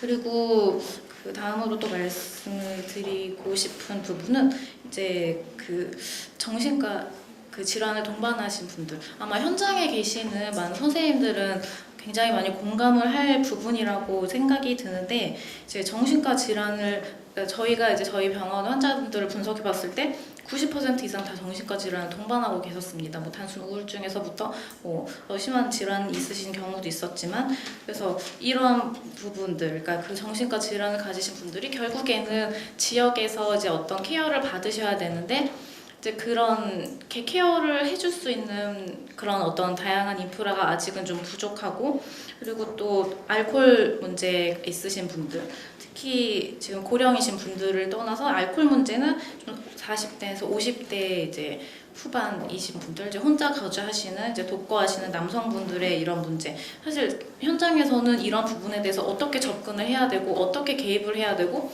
어떻게 해결을 해야 될지 사실은 굉장히 어렵고 어떤 자원을 활용해야 되는지도 사실은 너무 어려움이 있어서 사실 이런 이제 인프라가 아직 그 지역사회 내에서는 조금 부족한 게 아닌가. 조금 다양한 지금 사업들이 생기고 있어서 많은 서비스를 받을 수 있지만 이 대상자분들에 대한 서비스를 제공할 수 있는 부분이 정말 아직은 너무 부족하다. 좀 이런 부분들을 좀 느끼고 있습니다. 그래서 결국에는 301에서도 이런 대상자에 대한 개입은 사실은 굉장히 어려움을 가지고 있고요. 그래서 이런 문제는 사실 301을 넘어서 이제 지역에서 케어할 수 있는 어떤 그런 인프라가 좀 구축이 되어야 된다라는 부분을 조금 말씀을 드리고 싶습니다.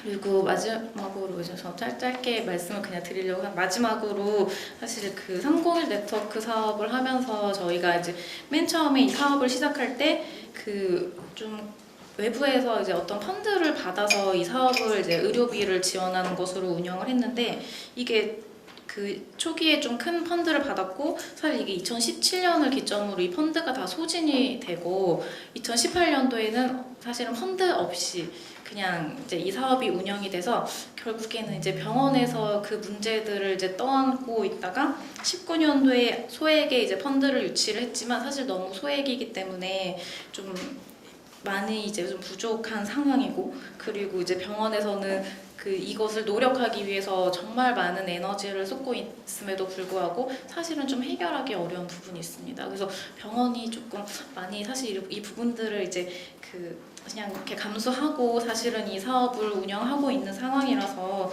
조금 장기적으로는 이제 이런 재원의 문제, 의료비 문제들이 조금 해결이 이제 되면은 조금 더 이 지역에서 이 301 네트워크 사업이 조금 발전할 수 있을 거라고 생각합니다. 네, 이상입니다. 정말 해결이 어려운 거고 기존에 이거를 해결하기 위한 체계가 별도 있음에도 불구하고 대상자를 완전히 제외할 건지 해결하기 어려운 사람 그냥 붙들고 갈 건지 기존 시스템 연결할 건지 이 부분은 좀 별도로 좀 고민이 필요할 것 같고요. 그다음에 지속 가능성에 있어서는 이제 재원이 굉장히 중요한 거죠. 자체 펀딩만으로는 안 되는 거고 취약계층만을 대상으로는 서울시 예산만으로도 안 되고 국가 차원에서의 보험이든 국가 차원에서의 재정 지원이든 뭔가요? 재정에 관련해서 굉장히 중요할 것 같습니다. 아마 석재훈 교수님이 좀 말씀 주실 것 같고요. 그 다음에 고령자가 복합적인 문제가 있어서 혼자 서비스를 이용하기 어려운 문제가 있어서 이거를 동행, 대행 또는 에이전시 역할하는 게 코디네이션이라고 할 수 있죠. 굉장히 좀 중요할 것 같다 말씀 주셨습니다. 그럼 한림대학교 간호학과 신동수 교수님 토론 부탁드리겠습니다. 안녕하십니까. 한림대 간호학과의 신동수 교수입니다. 물론 서울형 커뮤니티 토론에 참여하게 돼서 너무 감사드리고요. 제가 사실 춘천에 한림대 발령 났을 때 춘천시가 특별시가 될 때까지 열심히 하겠습니다 이렇게 말씀을 했었어요. 근데 아직 이제 특별시는 아직 안 됐고요. 서울시가 역시 특별시답게 이런 일을 추진하시는 거가 부럽기도 하고 또 정말 잘 정착이 되었으면 하는 마음입니다. 특히 아까 오현정 의원님께서 이제는 큐어가 아닌 케어로 간다라는 말씀이 정말 공감이 되고요. 이거를 토론문을 쓰면서 기존의 지식이나 여러 가지 문헌도 찾고 하면서 제가 4가지 제언을 드렸습니다만 그에 앞서서 오늘 말씀을 듣다 보니 여기 계신 분들이 커뮤니티 케어를 하면 주로 어떤 생각을 하실까라는 생각을 했습니다. 저는 커뮤니티 케어가 잘된 서울시다라고 하면 제 머릿속에 떠오르는 생각은 내가 우리 동네에 저 이제 송파구에 지금 살고 있는데 송파구에서 제가 만약에 감기가 걸리면 동네 의원에 찾아갈 때 굉장히 편안한 마음으로 내가 갔을 때 내 불필요한 항생제 처방 안 받을 거야 이런 편안한 마음으로 가서 진료를 받을 수 있고 또 제가 좀 이제 직장이 좀 불안해서 바꾸고 싶고 할 때 동사무소라든지 어디 가서 상담을 받을 수 있고 그러면서 또 내가 운동을 해야 건강하게 산다는데 비싼 돈 주고 피트니스 가지 않고 동네에 마련되어 있는 그런 시설에 가서 운동할 수 있고 그렇게 내 삶을 건강하게 유지해가는 그런 커뮤니티가 건강한 커뮤니티 아닐까. 그러면 과연 서울시가 그런 커뮤니티로 지금 어느 정도 다가가고 있을까? 그런 전제로 한번 생각을 해주셨으면 하는 생각이 듭니다. 왜냐하면 김영수 교수님이 연구하신 것도 그렇고 지금 많은 4가지 사업을 제시해 주셨는데 그 사업에서 공통되게 계속 나오는 것은 이제 취약계층, 노인, 그다음에 뭐 미충족 의료 이런 얘기가 많이 있습니다. 물론 이제 시작 단계여서 그렇지만 결국 궁극적으로 우리가 원하는 것은 반드시 노인이나 그런 한정적인 분야가 아닌 서울시 전체를 아우르는 그런 커뮤니티 케어로 나아가야 된다면 그런 고민도 같이 해서 진행하고 그래야 시민들도 이게 내가 세금 내서 이런 얘기 되죠. 노인한테 다 퍼준다 이런 얘기를 사실 많이들 하세요. 그런데 그런 생각을 안 해도 되게끔 그건 내가 낸 세금이고 결국 그것이 나의 삶도 풍족하게 해준다라는 그런 뭐랄까 시민의식이 생기면 좀 많은 부분이 해결되지 않을까 그런 생각을 잠시 했습니다. 그러니까 우리의 모든 헬스케어 전문가들이 모이되 중심은 환자다. 그러니까 지역사회를 본다면 지역 주민이신 거죠. 지역 주민 스스로의 역량이 강화되도록 우리가 모이는 것이 우리가 각자의 영역을 확보하기 위해서 모이는 것은 아니다. 그런 생각을 가지고 접근을 했으면 하고 그러기 위해서 시민의식이 먼저 형성이 돼야 하며 그 다음 제가 말씀드린 제안한 것은 이제 여태까지 저희가 이렇게 직역 간의 협업을 한 적이 많지가 않습니다. 하지만 중간중간 필드를 내려가 보면 그 안에서 의지를 가지고 이제는 만성질환 관리 의사가 또는 간호사가 복지사가 일방적으로 줘서 될 일이 아니다라는 거는 많이 깨닫고 있으시고 오히려 필드에서는 협력을 자체 내서 하시면서 하는 경우도 많이 봅니다.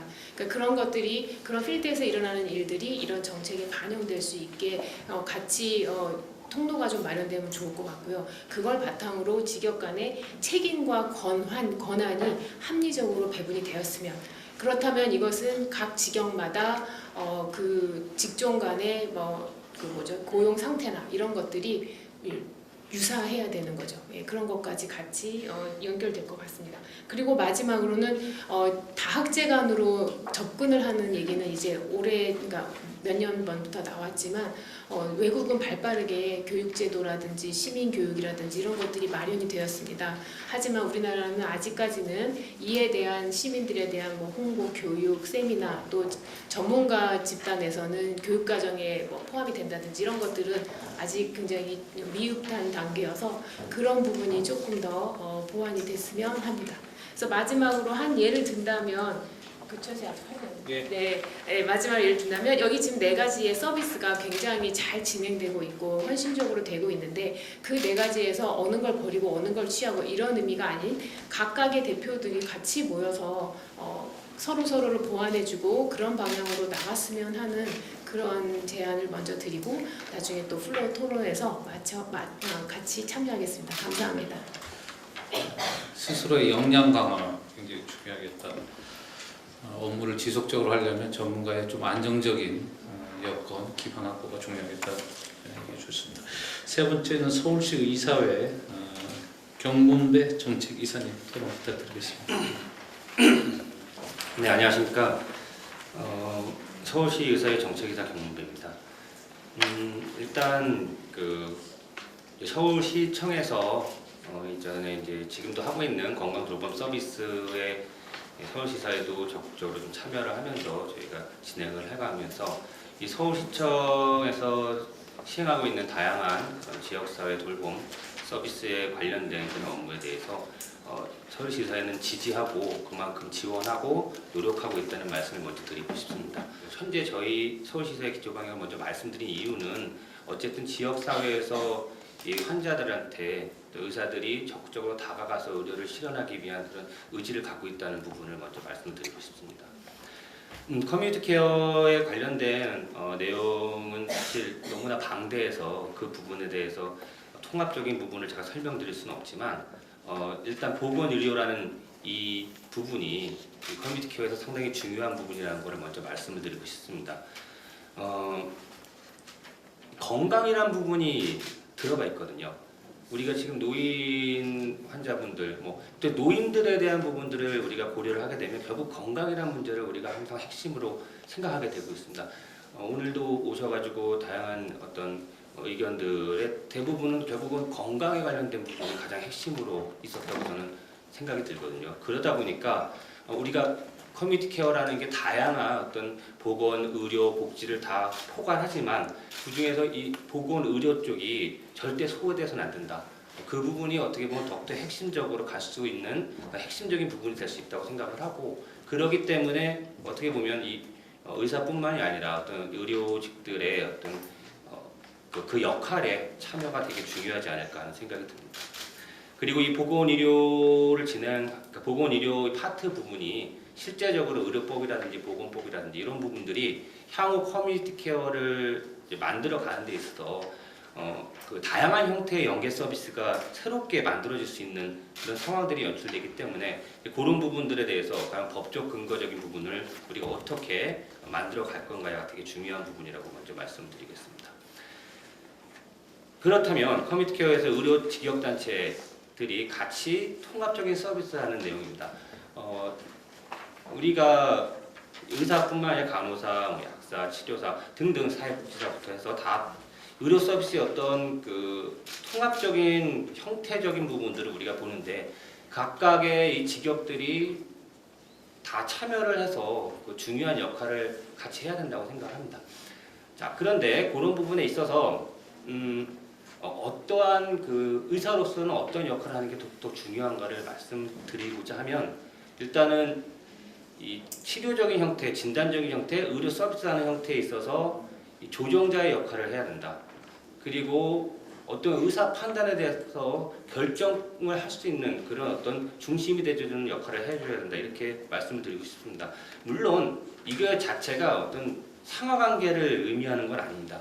하지만 이제 여러 우리가 의원을 가든 병원을 갔을 때 환자의 전체적인 사항들을 각각 이 의료인들이 파악을 하고 그 파악한 것들을 내용으로 해서 진단 및 치료를 결정하는 그런 부분들이 있습니다. 그런 부분들에 있어서 과연 의사들이 얼마만큼 더욱더 노력을 해서 그런 결정권, 그 다음에 조정자의 역할을 잘 할 수 있느냐, 이런 것들이 실제로 통합 서비스 하는 데 있어서 되게 중요한 부분이 아닐까 생각을 하고 있습니다.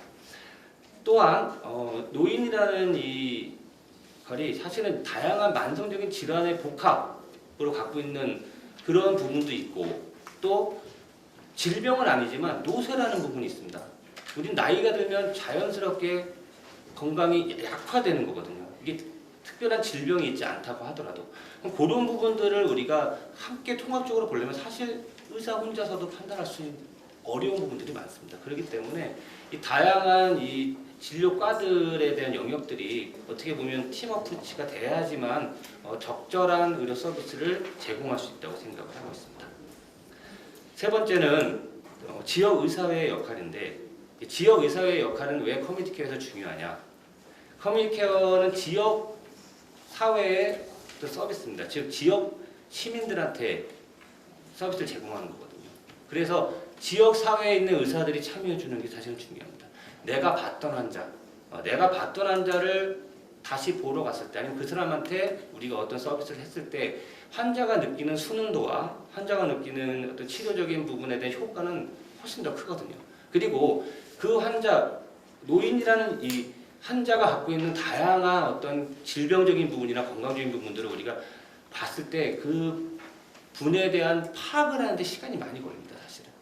그러니까 모르는 사람이 처음 봤을 때 과연 이분이 갖고 있는 이 만성적인 질환, 먹는 약부터 해서 그것들을 한꺼번에 다 눈앞에 들어와서 딱 판단해가지고 하기는 쉽지는 않거든요. 그래서 내가 늘 가까이 있었던 동네 의사가 이런 역할적인 부분들을 할 수 있다면 사실 그거만큼 환자들한테, 이 대상분한테 더 좋은 효과가 오지 않을까 하는 생각이 듭니다. 그래서 지역의사의 적극적인 참여와 그 다음에 이 민과 관과 의료가 같이 연관돼가지고 그 지역에 있는 환자들에 대한 서비스를 제공할 수 있는 그런 부분을 우리가 모색해야 하는 게 중요하다고 생각을 합니다.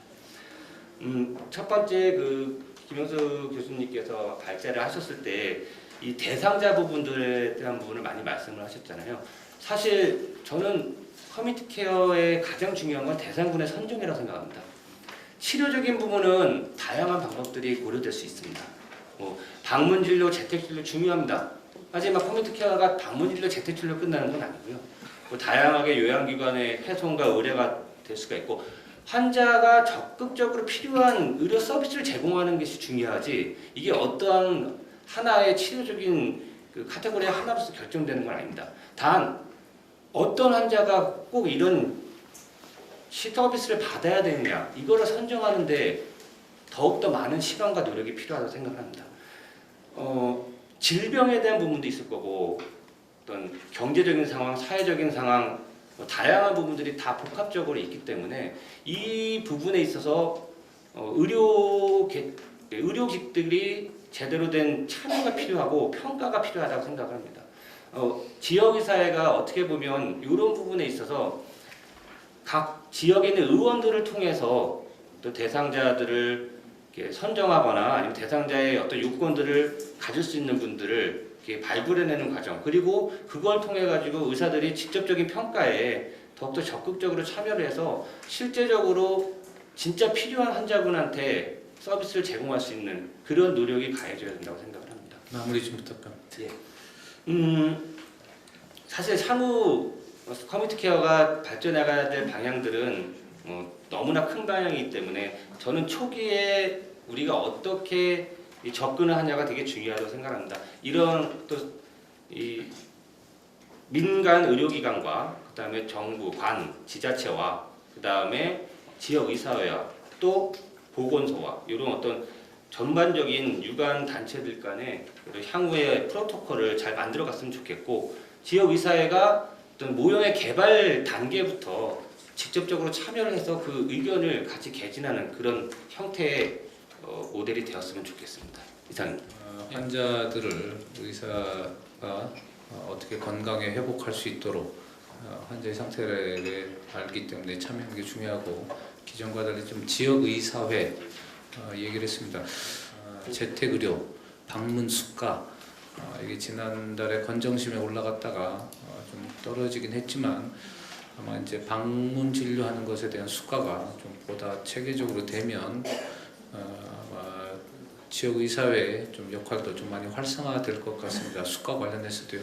뭐 의사만 혼자 방문해서 될 일도 아니죠. 실제 보건소에서 방문 계속 여러 직종들이 많이 하고 있어서 그런 것과 어떻게 연결을 해갈 거냐라는 것들이 앞으로 중요할 것 같습니다. 다음은 우리 석지연 교수님 토론 부탁드리겠습니다. 제가 그래서 이제 토론을 할 때 부탁을 받았던 그 주제는 사회복지사의 역할에 대해서 토론을 해라 이렇게 주문을 받았습니다. 근데 아까 이제 그 신동수 교수님도 말씀하셨지만 이게 뭐 커뮤니티 케어에서 어떤 영역, 직역의 영역에 따라서 어떤 역할을 할 것인가 이런 식으로 이제 그 경계를 나누는 것보다 사실은 먼저 커뮤니티 케어가 우리가 왜 하려고 하느냐, 왜 지금 이 시점에서 커뮤니티 케어가 필요한가, 그리고 커뮤니티 케어를 통해서 우리가 변화시키고자 하는 것들이 어떤 것들인가에 대해서 공통적인 좀 그 비전을 가져야지 되는 것이 먼저다라는 생각을 합니다. 왜냐하면 지금 이제 느끼시겠지만 커뮤니티 케어를 같이 얘기하고 있지만 사실은 각 그 배경에 따라서 본인들이 경험하고 익히고 한 그 배경에 따라서 굉장히 커뮤니티 케어를 좀 달리 이해하고 있고요. 조금씩은 입장도 좀 다른 것들을 아마 느끼실 거라고 생각을 합니다.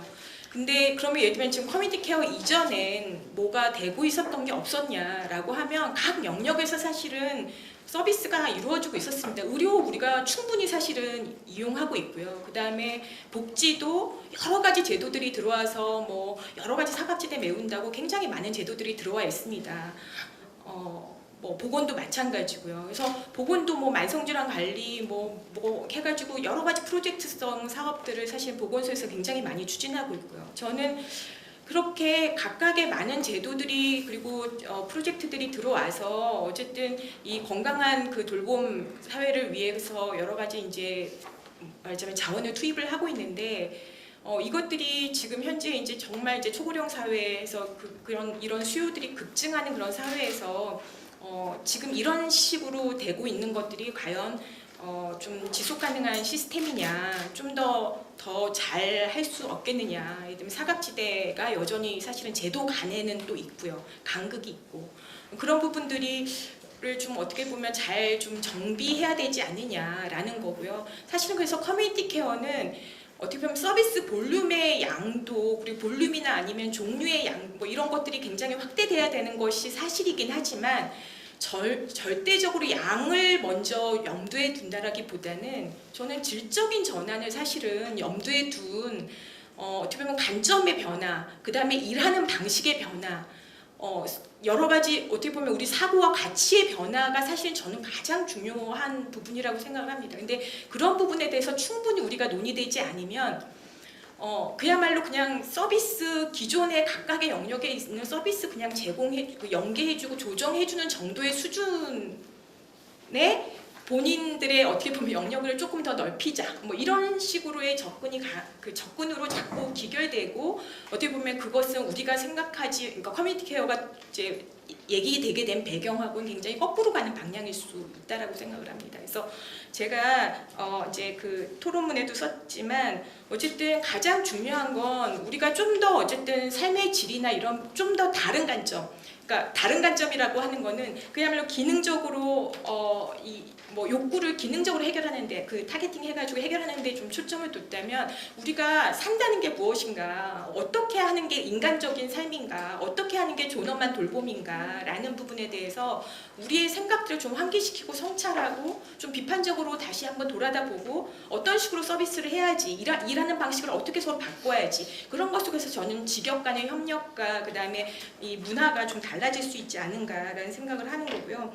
그래서 제가 이제 뭐 여기서도 얘기했지만 우리가 이제 그 의학적 접근 내지는 우리 사회복지에서도 치료적 접근, 사람을 굉장히 문제 대상화 시켜가지고 이런 얘기를 많이 해요. 그래서 반성도 많이 하고 그래서 좀 치료적인 관점이 아니라 좀 어떻게 보면 자기 당사자의 목소리와 당사자의 그가 가장 자신의 것들을 잘 안다라는 어떻게 보면은 자기 결정권이나 자기 그 목소리들을 존중을 하면서 이 자기관리 역량들을 강화시키고 이런 것들을 우리가 기본 컨셉으로 얘기를 하면서도 결과적으로는 어떻게 우리가 서비스를 줄까, 어떻게 뭐 이거 갖다가 기능적으로 충족시켜줄까, 이런 거를 계속 얘기를 또 다시 하고 있는 거예요. 그래서 이런 부분에 대해서 우리가 굉장히 관성적으로 하고 있는 부분들에 대한 접근들을 좀 더 정밀하게 이렇게 시선에서 다시 한번 이렇게 조립하지 않으면 계속 우리는 지금 이렇게 그 기존의 관습대로 돌아갈 거다. 이제는 완전히 다른 접근이 필요하다라는 거에 대한 동의가 먼저 필요하다라는 생각을 말씀드리고 싶고요. 그리고 사실 커뮤니티 케어가 사실 정리되는 사항들이 정말 많은 것 같아요. 커뮤니티 케어는 하나의 지향이고 우리가 같이 바라야 되는 방향이지 이것 자체가 제도는 아니잖아요. 그렇기 때문에 이 뭐랄까 그 지금 기존에 우리가 이제 뭐 병원 있고 뭐 여러 가지 정말 보건소에도 뭐 치매 안심센터도 있고 보건소도 있고 뭐 저기 복지관 있고 노인복지관도 있고 재가노인지원센터도 있고 뭐 다 있는데 이런 것들을 어떻게 서로 그러니까 연계하고 해야지, 그러니까 그야말로 질적으로 재편시킬 것인지 단순히 양을 늘리는 게 아니라 재편을 시킬 것인지에 대한 그런 것들이 필요하고 그런 거의 관점에서 저는 이제 직역에 대한 관점도 필요하다고 생각을 합니다. 그리고 이제 저한테 이제 처음에 주문을 해 오셨던 게 사회복지사에 대한 서로 간의 또 이해도 필요하니까요. 그러니까 저는 이제 제가 이제 사회복지 실천가라고 얘기하는 게 굉장히 부끄러운, 그냥 저는 약간 정책 쪽을 많이 하고 있지만 사회복지사는 훈련을 기본적으로 관점과 이런 것들을 처음에 이제 같이 뭐 이런 것들을 배우고 뭐 전문가적인 어떤 관점을 훈련시킬 때 기본적으로 굉장히 생태체계적인 관점에서 항상 훈련을 시켜요. 그래서 이렇게 좀 더 기술적이고 그 대상 타겟팅 중심이지만 항상 타겟팅한 사람을 중심으로 거기에 둘러싼 환경, 뭐 가족, 뭐 그 자원 뭐 이런 것들을 항상 이제 볼 수 있도록 그렇게 훈련시키고 그렇기 때문에 이제 여러 가지 어떻게 보면 보는 스펙트럼이 훨씬 좀 그냥 일단 넓다. 그런 관점을 항상 훈련시키기 때문에 그리고 사람들을 어쨌든 종합적으로 니즈를 평가를 하고 통합적으로 접근을 하고 근데 이제 사실은 사회복지도 워낙에 이제 좀 관료화되어 있잖아요. 여러 가지 이제 제도화된 복지를 하다 보니까 사실은 이런 식의 어떻게 보면 유연하고 창의적이고 사람 중심으로 접근하는 그런 훈련들을 많이 현장에서 써먹을 일이 사실은 줄어들고 있어요. 그냥 딱 자격 기준에 맞춰가지고 서비스 주고 이런 식으로 다른 직업과 비슷한 그런 식으로 이제 사실은 많이 변질되고 있어서 그런데 사실 어쨌든 기본적인 가치들을 항상 그런 식으로 훈련 받았기 때문에 사회복지사의 가장 강점은 이 관점이 넓고 통합적인 항상 관점을 취하고 그다음에 그래서 연계와 조정 이런 부분에 굉장히 능하다. 그렇기 때문에 저는 커뮤니티 케어가 기본적으로 이렇게 연계와 협력, 조정 이런 부분들의 기능적인 관점에서 우리가 이제 케어 매니저라는 뭐 직역이 생길 거다라는 얘기도 하는데 뭐 지금도 있긴 하고 사실은 기능은 계속되고 있지만 그런 측면에서 사회복지사는 항상 그런 식으로 항상 일을 해왔던 직역이라 이것이 어떤 직무이지 직위가 아니다라고 봤을 때는 위계적인 그런 거가 아니라고 봤을 때는 사실은 케어 매니저 역할을 하기에 사회복지사가 굉장히 잘 훈련된 직역이다 이렇게 말씀드립니다. 정리 좀 부탁드리겠습니다. 네. 그래서 코디네이터로서 적합하다 이런 말씀드리겠습니다. 예. 재정 문제도 그렇고 노인에 관련된 실제 커뮤니케이터 대상자 이것에 대한 연구를 또 우리 석재훈 교수님 많이 하셔서 그 얘기를 좀 해주실 줄 알았는데 너무 요구한 토론의 중점적으로 해서 한 것 같습니다. 나중에 시간이 되면 좀 더 얘기를 좀 듣도록 하고요. 서울시 보건의료 정책과의 박윤 과장님 토론 좀 듣도록 하겠습니다. 혹시 복지정책과에서 곧 계신 누구 안 오셨나요? 복지정책과?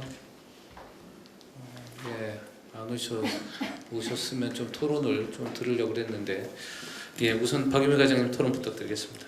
네. 우선 제 발제에 관련되어서 두 가지 말씀드리고 서울시에서 하고 있는 상공일하고 건강 돌봄에 대해서 말씀을 드리도록 하겠습니다. 이제 커뮤니티 케어 건강 돌봄 사업을 할 때 지금도 그럽니다. 여기에 계시는 많은 이제 선생님들 중에서도 제가 사업 설명회를 하면 대상자를 누구로 해야 되고 몇 명이에요? 몇 명 하면 되냐는 말씀을 참 많이 하셨는데 그 답을 찾기가 참 힘들었는데 이번에 이제 조작적 정의를 통해 가지고 이제 그걸 동의하고 안 하고는 나중 문제인데 이렇게 대상 규모를 이렇게 정해 주시는 것 자체가 굉장히 반가운 일 중에 하나인 것 같습니다. 인지 장애도 없고 우울증도 없고 영양도 괜찮으면서 건강하고 건강하면서 또 건강하지 않더라도 건강 관리를 잘 하시는 분들이 노인 중에 50%라고 한다면은 정말 건강 상태 많이 향상된 것 같다는 생각을 일단 했고요. 이거에 대해서는 나중에 얘기를 하겠지만 이 부분에 이제 대상 규모를 가지고서 저희들이 좀 더 사업을 잘 접근해야겠다 하는 생각을 이제 발제에 통해서 저희들이 알게 됐습니다. 그다음 두 번째는 서울시에서 하고 있는 커뮤니티 케어 관련되어진 4가지 사업을 했습니다. 이것도 이제 여기 계시는 선생님들이 저한테 종종 하시는 말씀이시지요.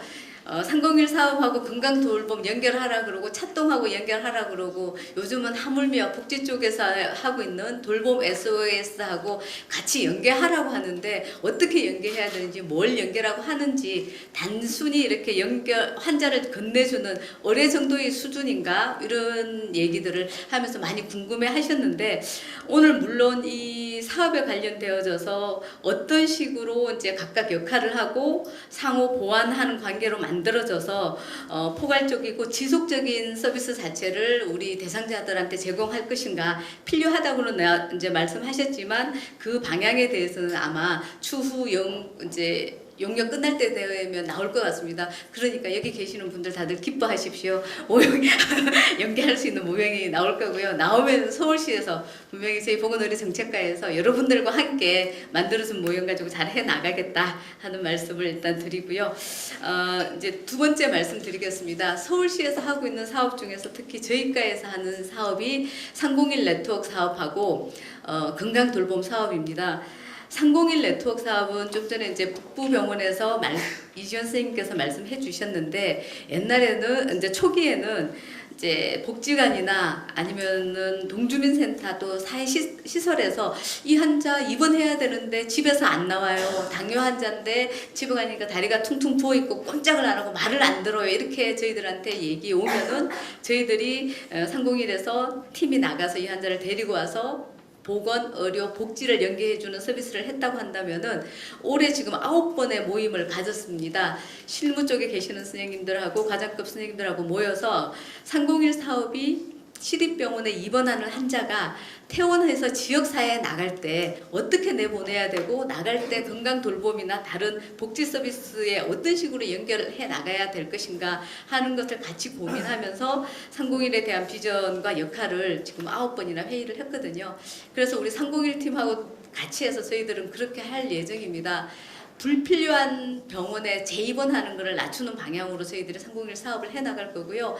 앞단 뒷단에서 차동이라든지 건강돌봄하고 잘 연결할 수 있는 고리 역할을 시립병원 9개 병원의 301 팀과 같이 해나가도록 하겠습니다. 그 다음 두 번째가 건강돌봄인데 여기 계시는 이건세 교수님과 이제 많은 선생님들과 같이 건강돌봄 지원 TF를 지금까지 아침에 2주에 한 번씩 8시 회의를 계속해서 10번을 했습니다. 그래서 건강돌봄에서 지금 여기 계시는 선생님들이 불편하고 잘 연계 안 되어지고 설명되어지지 않고 시스템이 불안하고 프로세스가 이제 마련되지 않았다고 얘기했던 것을 저희들이 듣고 와서 시스템과 매뉴얼을 재정립하고 서식을 재정립하고 프로세스를 재정립을 하고 있습니다. 그렇게 해서 정말 이 건강돌봄에서 꽃이라고 할 수 있는 팀 어프로치라고 얘기를 했을 때 누가 한 사람만 주인공이 되는 것이 아니라 각각이 각자의 역할을 잘 수행하고 그래서 그 서비스가 통합적으로 그리고 지속적으로 시민들한테 제공할 수 있는 것들을 만들어 나가도록 하겠습니다. 서울시가 또 이제 자꾸 치고 나간다고 하는데 잘하지는 못하지만 또 올해 시범적으로 여기 계시는 오현정 의원님께서 예산을 주셔가지고 재택의료 5개구 시범 사업을 이제 시작했습니다. 시장님께서 얼마 전에 보도에서 보셨겠지만 25개 구 전체에 왕진 서비스, 그러니까 우리 재택의료 서비스를 확대해 나가시겠다고, 물론 예산은 안 주셨습니다만 하시겠다고 발표를 하셨는데요. 이런 시작을 지금 하고 있는데 아마 왜 이 사업을 굳이 또 버렸냐고 이렇게 얘기를 하신다면은 여러분, 우리 여기 계시는 선생님들이 사업을 하다가 정말 재택의료, 거동이 불편해서 집에서 나올 수 없는 사람한테 뭔가를 해줘야 되는데 우리로서 좀 모자랐을 때 전문가의 뭔가가 필요하다는 걸 많이 느끼셨을 겁니다. 그 틈새를 해결하기 위해서 재택의료 사업도 이제 저희들이 잘 모형을 더 개발해서 잘 만들어서 나가도록 하겠습니다. 커뮤니티 케어 사업을 이제 하고 있는데 제일 힘든 게 지역사회에서 자원 발굴하는 거 하고요. 같이 연계하는 거 하고요. 같이 소통하는 게 정말 힘든 것 같아요. 그렇지만 회의를 하고 같이 만나서 얘기를 나누면서 그런 부분이 조금씩 해결해 나가는 것도 굉장히 큰 의미가 있고 뿌듯했던 게 있었는데요. 오늘 이제 발제해 주신 것에 대한 모형 개발이 되어진다면은 여러분과 함께 서울시 커뮤니티 케어 잘 만들어 나가도록 하겠습니다. 내 입장에서도 하나 얘기를 해야지. 자, 그렇게 하지 마시고 혹시 복지정책이나 돌봄의 수호에서 사업하시는 분 계시면 좀 토론을 한번 누가 의견을 주셨으면 좋겠고요. 시간이 그렇게 많지 않기 때문에 여러분 방청석 중에서 한 2분 정도만 의견을 좀 듣도록 하겠습니다. 제가 처음에 보건복지부 시범 사업에 선도 사업에 서울시가 없는 게 다행이라고 하는 거는 그 지역에 가서 한번 담당자들한테 얘기 들어보세요. 이게 복지하고 보건하고 행정 중심으로 이게 지침이 내려가서 둘 그룹이 싸움이 나가지고 서류를 서로 보여주지도 않고 지자체 내가 가는 데마다 다 그 얘기를 다 하고 있어요. 서울시는 오히려 예산도 크지도 않고 그래서 오히려 하지 않은 게 좀 다행이고, 그 다음에 서울시는 그거 아니더라도 지금 굉장히 많은 사업들이 또 예산들이 있어서 서울시가 정말 서로 우리 석재훈 교수님 말씀처럼 우리가 큰 그림을 보고 서로 역할을 하고 시간이 걸리더라도 좀 토론을 하고 서로 인내해서 만들어가는 게 좋을 것 같습니다.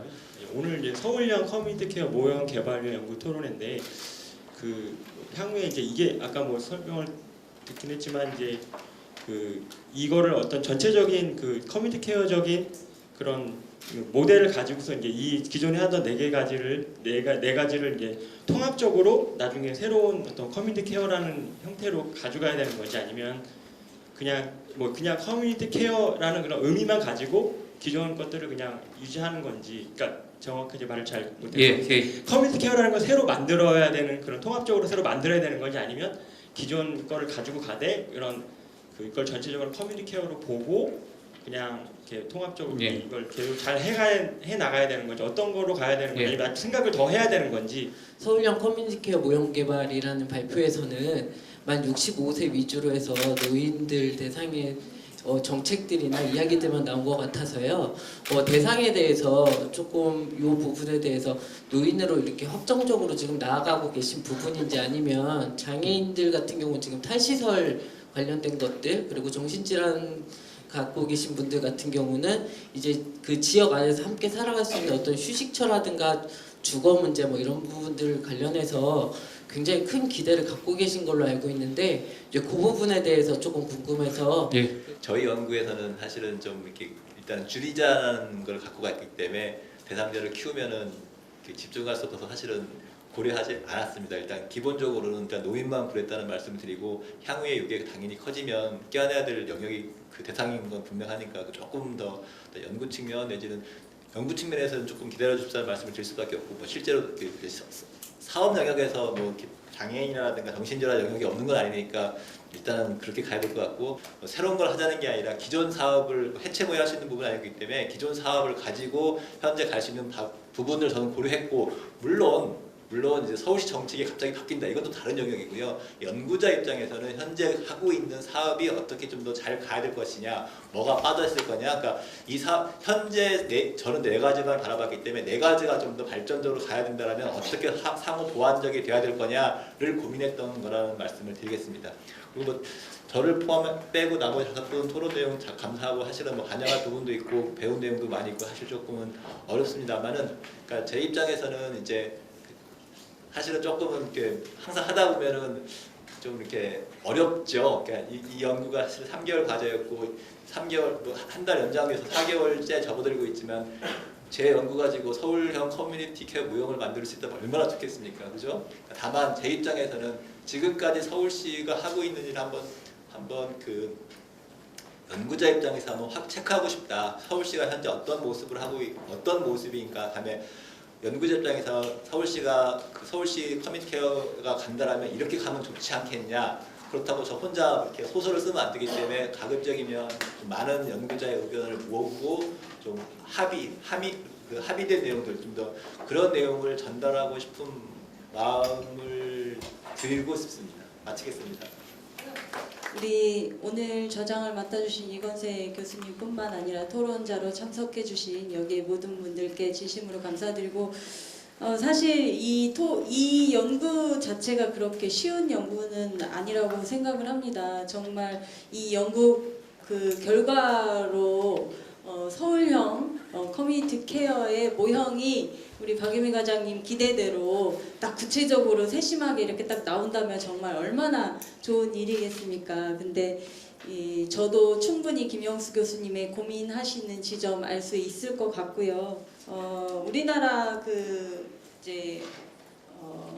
병원에 이제 환자가 병원에 입원해서 또 퇴원하면 또 모든 부담을 이제 가족이 또 감당을 해야 되고, 그런 측면에서 또 상대적으로 낮은 또 의료비로 인해서 가정과 지역사회에 이제 또 일상생활에서 우리를 이제 돌봐줄 사람이 없기 때문에 그런 이유로 또 어떻게 보면은 요양병원이 또 비정상적으로 많이 기하급수적으로 굉장히 전 시내 요즘 돌아다니다 보면 또 요양병원이 많이 증가를 하고 있더라고요. 그래서 그거는 어떻게 보면 퇴원 후에 우리가 일상생활을 하는 데 있어서 돌봐줄 사람이 없기 때문에 생기는 문제이지 않나 이렇게 싶고요. 또 그럼으로 인해서 이제 지역 사회가 긴밀하게 연결돼서 이런 돌봄 서비스가 보건과 복지 그리고 의료가 함께 어우러져서 일상생활에 대한 돌봄까지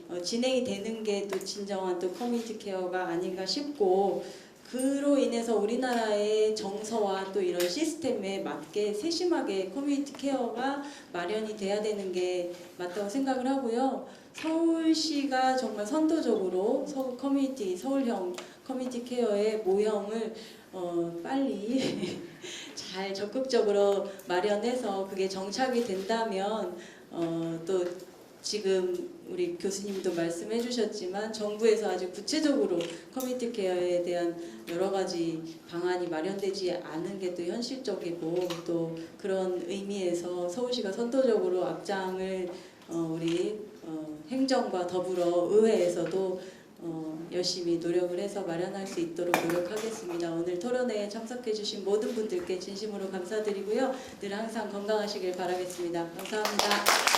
서울시 301 네트워크 하시는 분들, 그다음에 찻동 하시는 분들, 돌봄 서비스, 돌봄 SOS, 힘들더라도 내가 하는 게 뭔지 잘 모르더라도 꾸준히 하다 보면 큰 그림이 탁 만들어집니다.